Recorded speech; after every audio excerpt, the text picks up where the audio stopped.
Good morning, everybody. How are you today? I hope you're well. Once again, we're back in my front window for a little bit of light. Gosh, we are having grey, wet days, aren't we?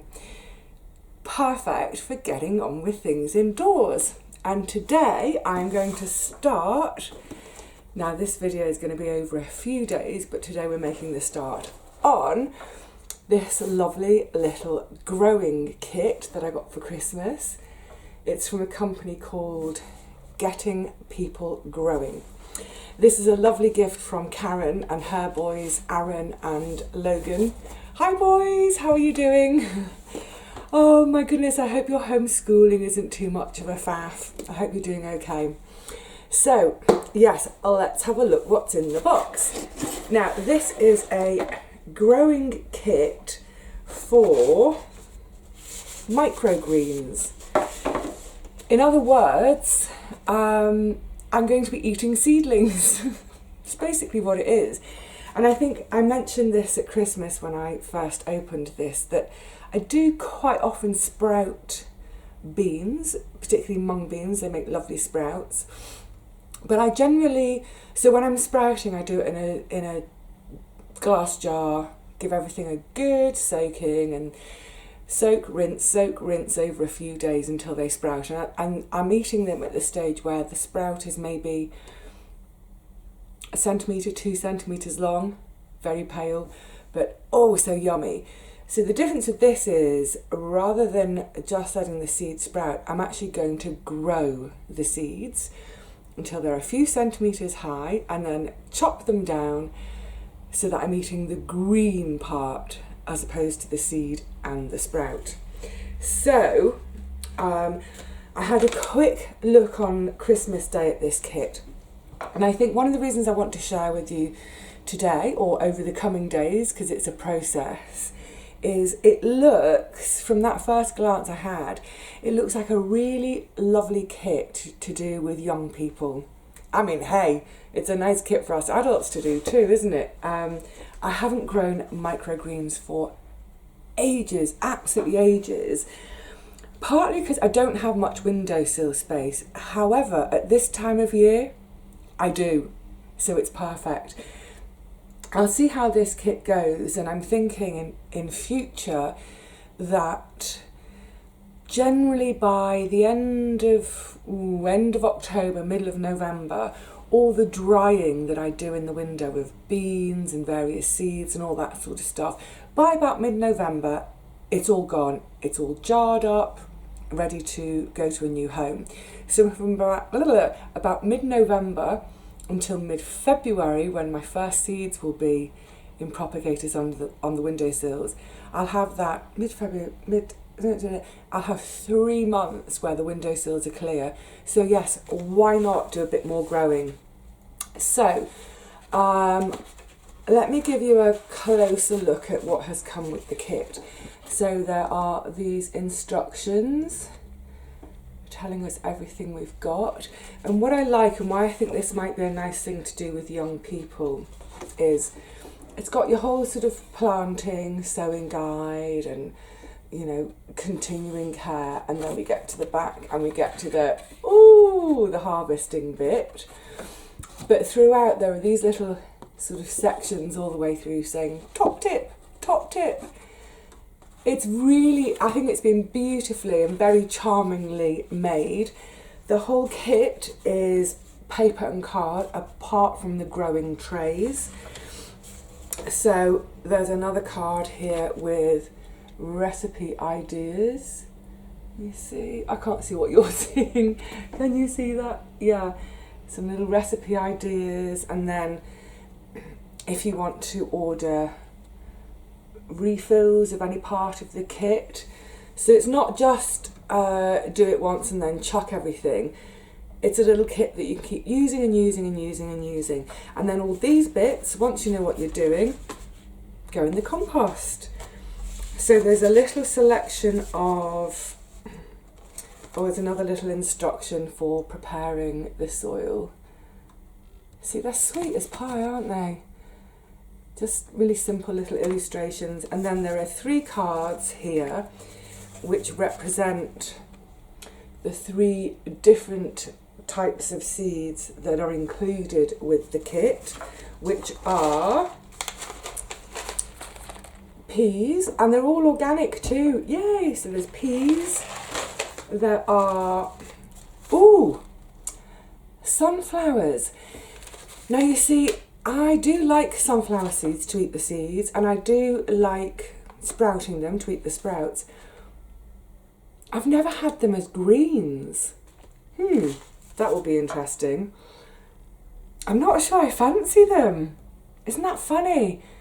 That's just a prejudice. That's pure prejudice. I'm thinking of the big, gnarly stalks and hairy leaves of the full-grown plant. So that will be, I'm really interested to see that one. And then last is what they call nutritional mix. And in the nutritional mix, there are, there's radish, broccoli, and kohlrabi. So there'll be a nice, punchy, almost mustardy tasting leaf. Lovely.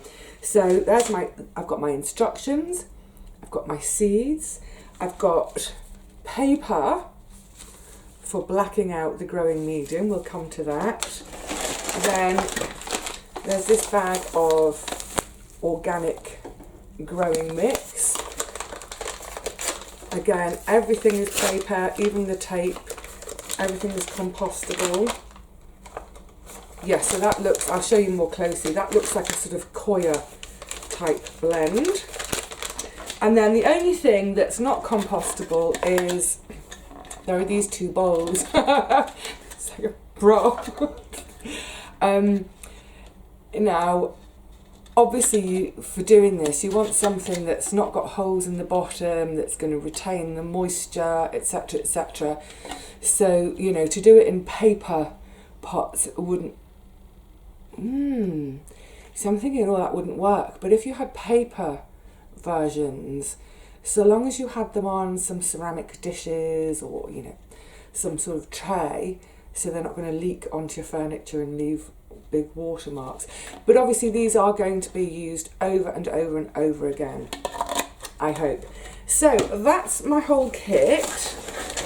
That's what, oh, and the other thing was, I suddenly remembered I had left over from last year, I've got some, can you read that? It's green lentils. Now these were sold for sprouting, so much as I do with my bean sprouts, that sort of thing. But this is what I used for a couple of years in the garden for growing my lentils. And then last year they really struggled because of the drought, so I decided I was about to do a succession sowing, so a second packet, and I thought, do you know what?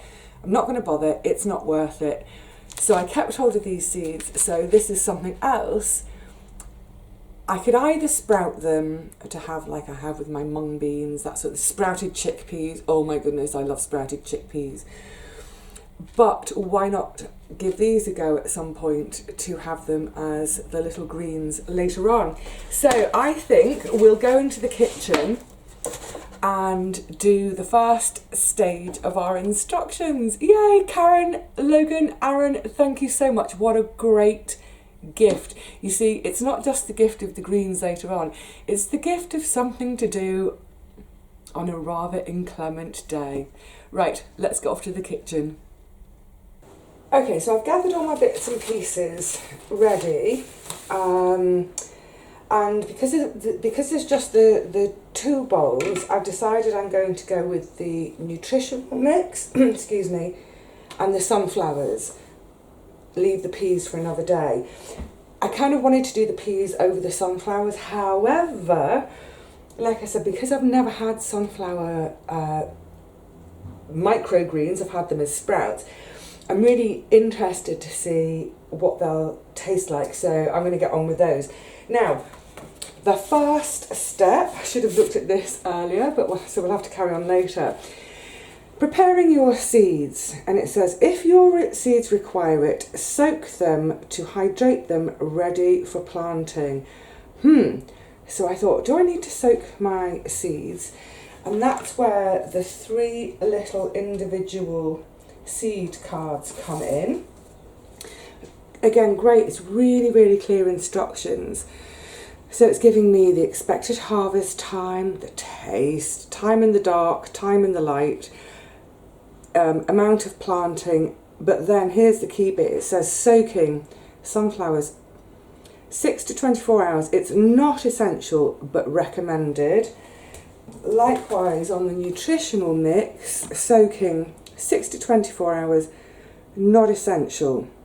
So I think what I'll do with both of them, because I'm not going to use all of it all in the very first sowing, I'm going to soak each of them for 6 hours, and then we can get planting. And then next time, you know, if I feel that didn't work brilliantly, next time, yeah, I'll soak for longer.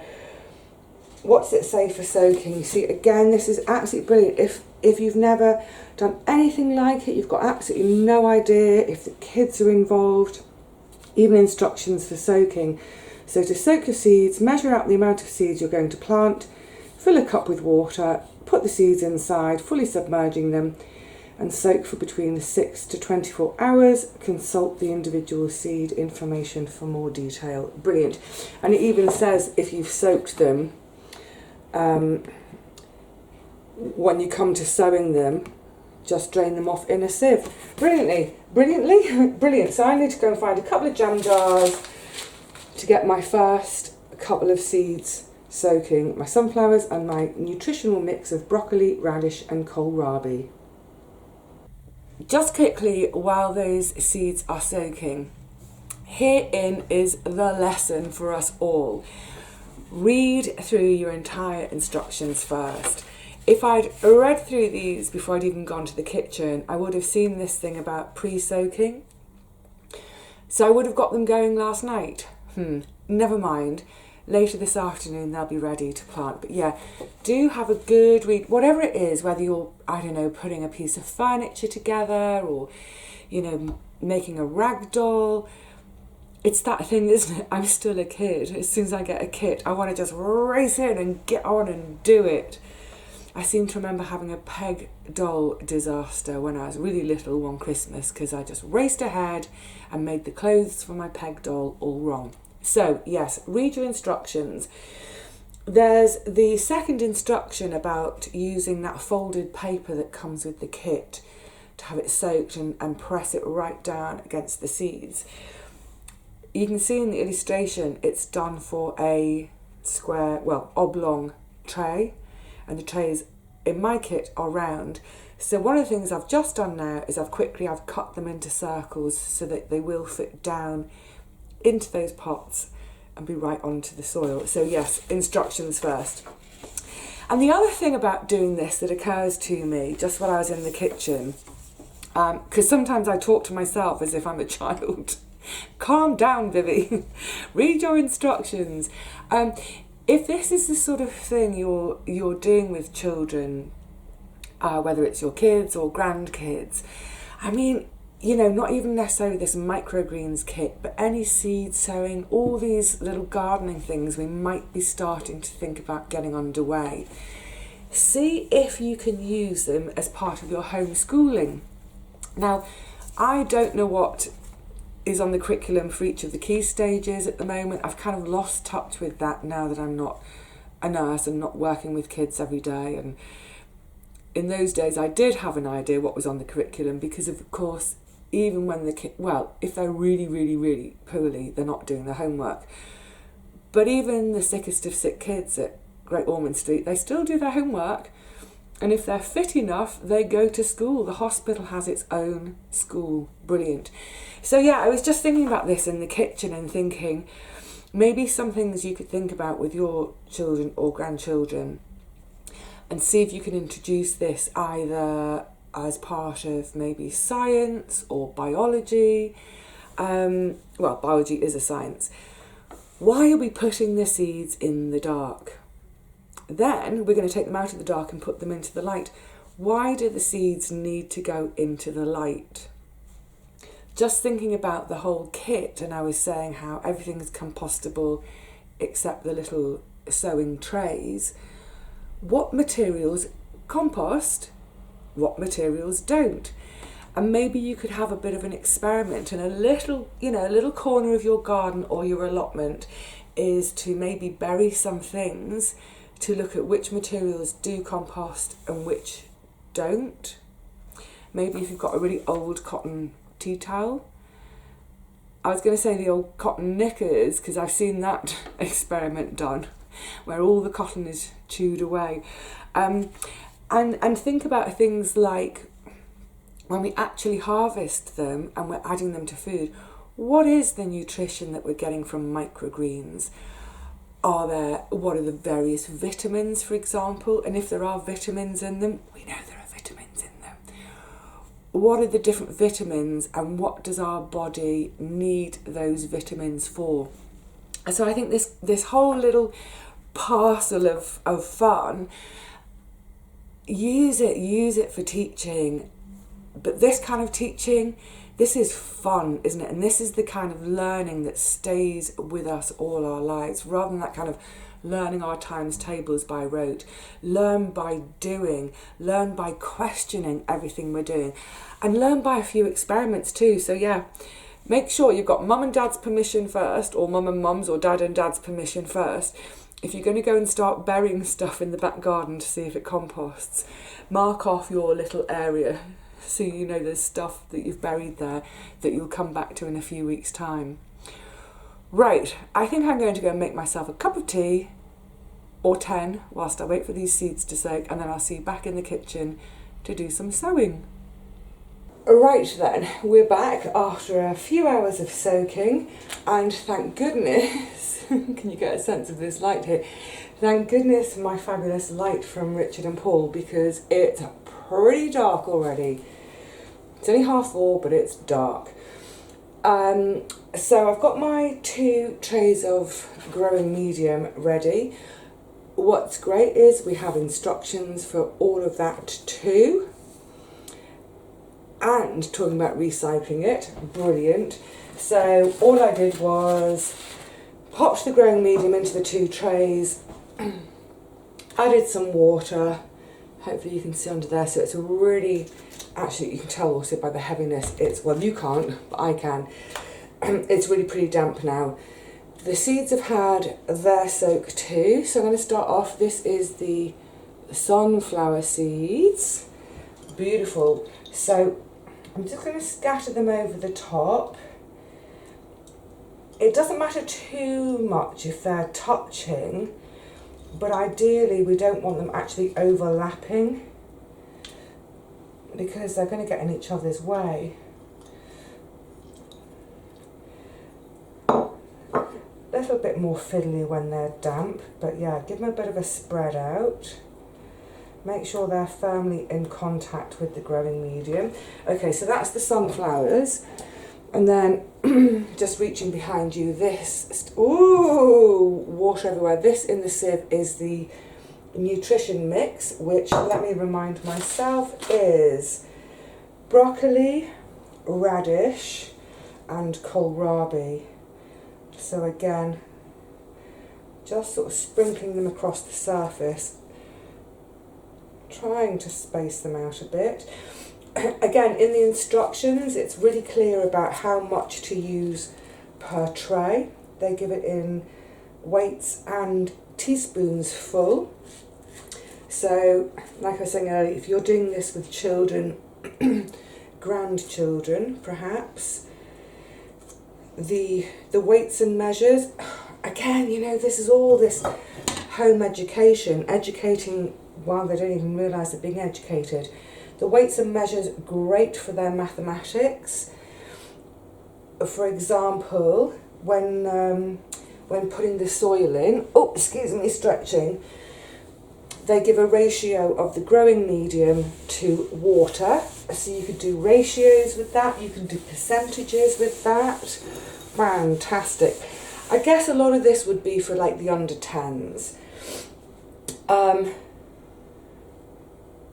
Yeah, and then in terms of actually the amounts of seed to use per tray, again, because they give it in weights as well as teaspoons, looking at teaspoons, you could look at volume rather than weight and how volume and weights equate.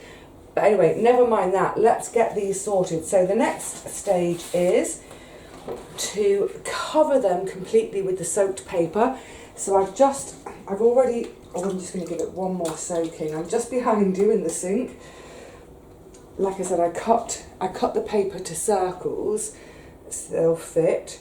So they want to be, according to instructions, again, firmly down on top of all the seeds and really thoroughly wet. And they do suggest that we keep an eye on these papers for the next few days so that if they start to dry out, we can soak the paper again. So that's it. That's this stage done. The only thing that remains is for them to go into a dark space. It's a good idea, I think, before you start, to think about where your dark space will be. An airing cupboard, somewhere warm. Mine are going to go into the bottom of the wardrobe because it's the only dark space I've got. And that meant that I had to, earlier on, clear out a few winter squash from the bottom of my wardrobe. But now there is space for them. So let's go and tuck them away for the next 3 to 4 days.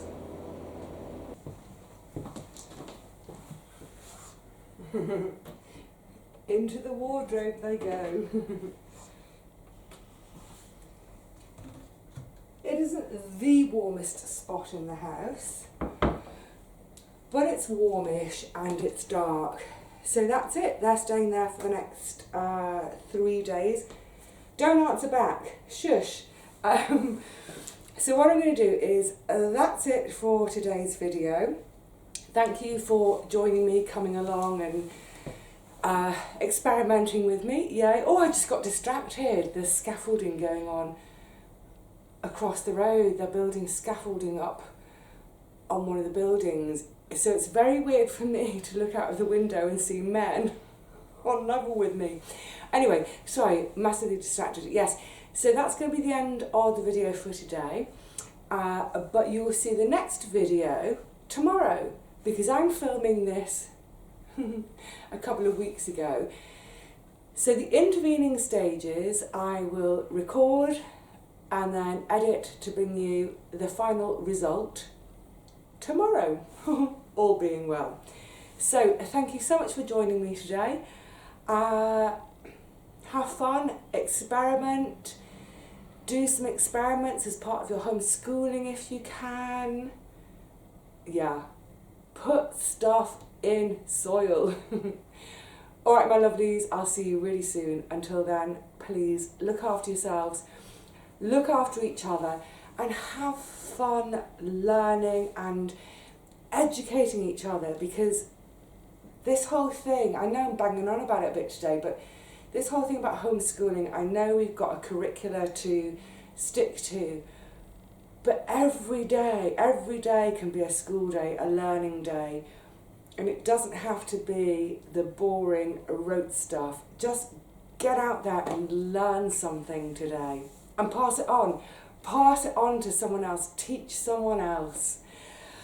Yay! All right, lovelies. See you tomorrow. Bye for now.